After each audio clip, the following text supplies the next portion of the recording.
बिस्मिल्लाहिर्रहमानिर्रहीम। Fourth year आज हम देख लेते हैं क्वेश्चन नंबर 23.6। ये भी आपका सीआरडी का क्वेश्चन है, लेकिन इसमें जो आपका सैम्पल साइज़ है वो अनइक्वल है। आप देख सकते हैं कॉलम वन में जो आपका टोटल सैम्पल है वो 5 है। कॉलम टू में जो आपका टोटल सैम्पल है वो 3 है।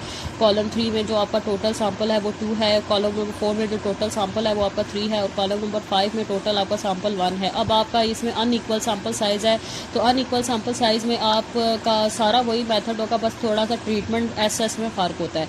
तो इसको हम ट्रीटमेंट एसएस कैसे निकालेंगे, मैंने आगे आपको ये वन वे अनोवा में भी समझा चुकी हूँ मैं आपको। आज मैं फिर आपको दोबारा सीआरडी में समझाऊंगी।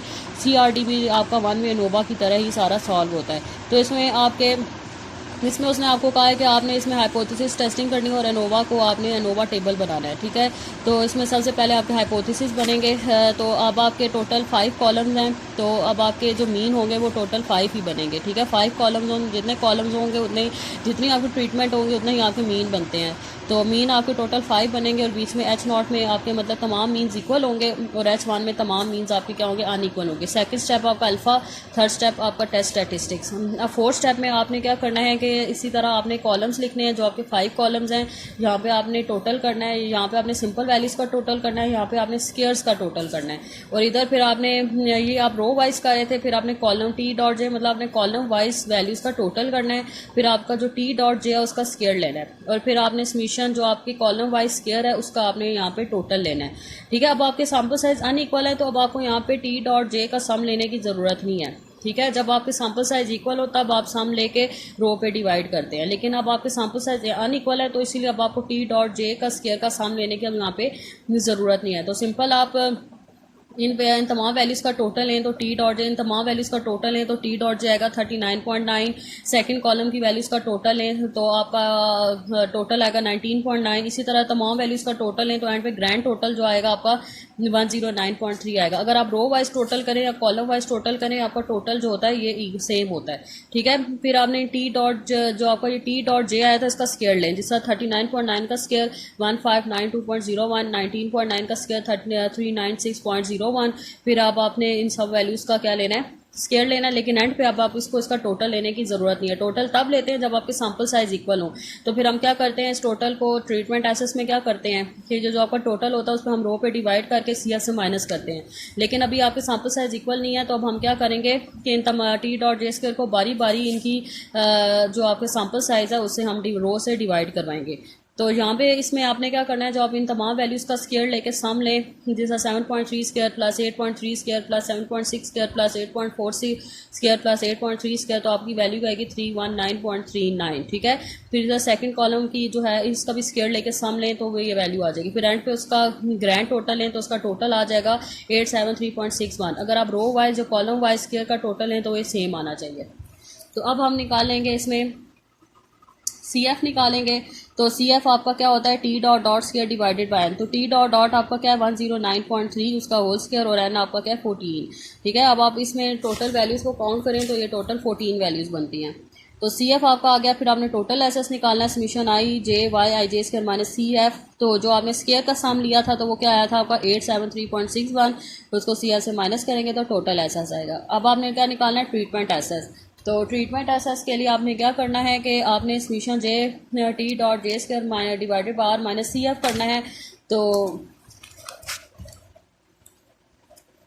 अब आप क्या करेंगे, जो आपका टी डॉट जे का स्केयर था बारी बारी उसके रो से डिवाइड करवाएंगे।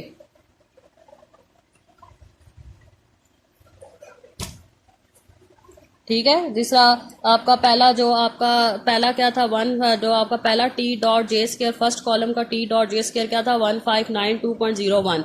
तो फर्स्ट कॉलम में टोटल आपकी रो की वैल्यूज़ कितनी है, 5 वैल्यूज़ हैं। तो अब हम इसको क्या करेंगे 1592.01 को 5 पे डिवाइड करेंगे। फिर आपकी नेक्स्ट वैल्यू क्या है 396.01। तो सेकंड कॉलम की टोटल रो की वैल्यूज़ कितनी है 1 2 3।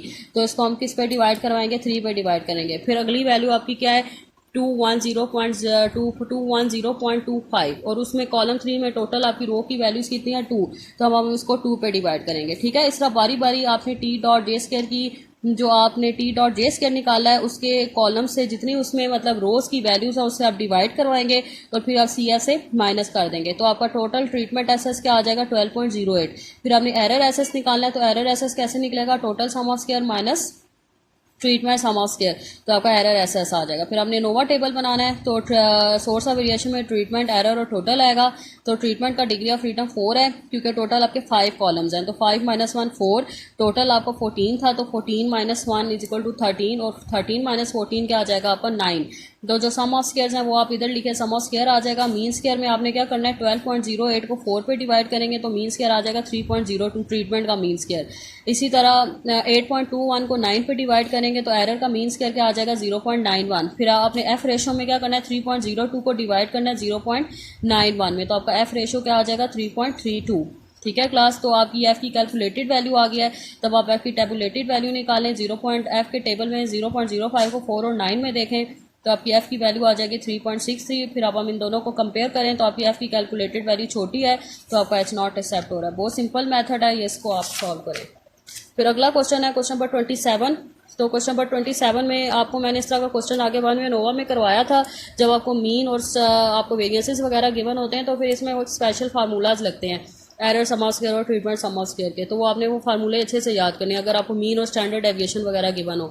ठीक है, फिर इसमें और तरह का फार्मूला लगता है। तो अब आपके टोटल जो फॉर्मेट है वो 3 है। ठीक है, तो इसका मतलब आपके 3 कॉलम्स होंगे, मतलब आपके पास 3 डाटा सेट का है, मतलब आपके पास 3 कॉलम है, 3 डाटा सेट हैं, तो आपके म्यू भी कितने बनेंगे 3 बनेंगे। और आपका second alpha, third step test statistic, fourth में आप कैलकुलेशन करनी है। पहले आपने कंबाइंड मीन निकालना है, वाई बार डबल डॉट निकालना है। तो अब आपके जाहिर बात है 3 आपके पास कॉलम है, तो जो आपकी सीरीज है वो 3 तक जाएगी। N1 Y1 bar, N2 Y2 bar, N3 Y3 bar divided by N1 plus N2 plus N3। अगर आपके सपोज 5 कॉलम्स होते हैं तो आपकी सीरीज ये 5 तक जाती, तो आपका ये वाई बार डबल डॉट आ गया। फिर एरर सम ऑफ स्केयर का ये formula N1 - 1 S1 square plus N2 - 1 S2 square plus N3 - 1 S3 square. जितनी आपके कॉलम्स होंगे सीरीज उतनी तक जाएगी। आपके 3 कॉलम्स हैं, इससे ये सीरीज 3 तक जा रही है, तो आपका एरर सम ऑफ स्केयर आ जाएगा। ट्रीटमेंट सम ऑफ स्केयर का ये फार्मूला है, summation J N J Y bar dot J minus Y double bar. अब ये N J क्या है, ये मतलब फर्स्ट आपका इसमें आपने क्या करना है बारी बारी, मतलब फर्स्ट कॉलम का पहले डाटा पुट करना है, तो फर्स्ट कॉलम का N1, फिर उसका Y1 बार और फिर Y बार डबल डॉट। तो फर्स्ट कॉलम का जिस तरह N1 क्या है 10 है, और Y1 बार क्या है 90 है, और Y बार डबल डॉट क्या है 86.23। फिर इस तरह सेकंड कॉलम का पुट करें, सेकंड कॉलम का N2 क्या है 10 है, इसका Y2 बार क्या है 86 और माइनस 86.23 का होल स्क्वायर।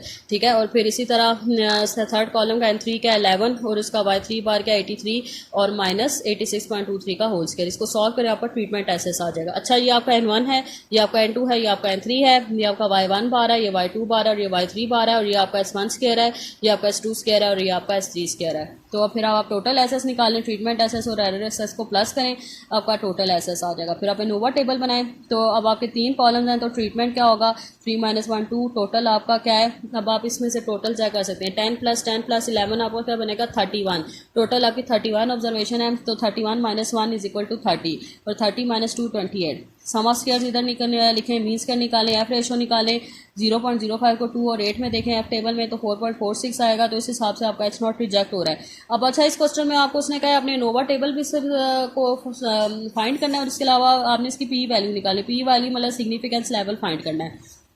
तो पी वैल्यू हम कैसे निकालेंगे, पी वैल्यू जो है आपकी, अब आपका एच नॉट क्या हो रहा है रिजेक्ट हो रहा है, एच नॉट क्या हो रहा है रिजेक्ट हो रहा है। तो अब अगर आप पी वैल्यू और उस अल्फा को हम कैसे कंपेयर करते हैं, अगर आपका पी ग्रेटर देन अल्फा हो, अगर आपका पी लेस देन अल्फा हो तो एच नॉट आपका रिजेक्ट होता है, अगर आपका पी ग्रेटर देन अल्फा हो तो एच नॉट आपका क्या होता है एक्सेप्ट होता है। तो अगर हम 0.05 से भी देखें तो हम ऐसी, क्योंकि हमारा एच नॉट अभी क्या हो रहा है रिजेक्ट हो रहा है, हमने ऐसी पी वैल्यू लेनी है जिससे हमारा एच नॉट क्या हो रिजेक्ट हो।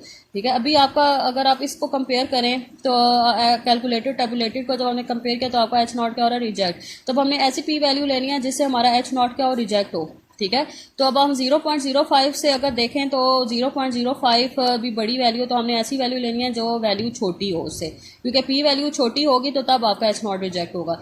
तो अल्फा अब 0.05 से भी लेस होना चाहिए, 0.01 से भी लेस होना चाहिए, और 0.1 से भी लेस होना चाहिए।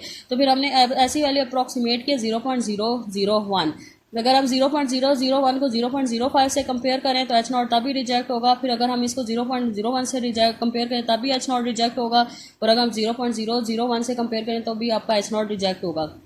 अब ये वैल्यू जो है ये सॉफ्टवेयर के थ्रू आती है, ठीक है। ये मुख्तलिफ सॉफ्टवेयर हैं, SPSS है, आर है, ठीक है, उनके थ्रू ये पी वैल्यू निकलती है, ठीक है। तो यहाँ पे हमने अप्रॉक्सीमेट इसको जस्ट किया है, तो हमने अप्रॉक्सीमेट किया है कि हमने अल्फ़ा से कंपेयर करके अप्रॉक्सीमेट किया है कि अगर हम 0.001 लेते हैं तो तब हमारा H0 इसमें पी वैल्यू अगर हम ले तो हमारा H0 रिजेक्ट होगा, ठीक है। तो ये अब आपका बस आज का आपका यहीं तक होमवर्क है, ये आप इसको समझें। अभी मैं आपको CRD के क्वेश्चन ही दे रही हूँ, इसको करें 23.4 23.7 CRD के क्वेश्चन कंप्लीट करें, तो फिर कल इंशाल्लाह हम RCBD पढ़ेंगे, इसका जो सेकंड मेथड एक्सपेरिमेंटल डिज़ाइन का, ठीक है। तो CRD के कल तक क्वेश्चन आप कंप्लीट करें। अल्लाह हाफिज़।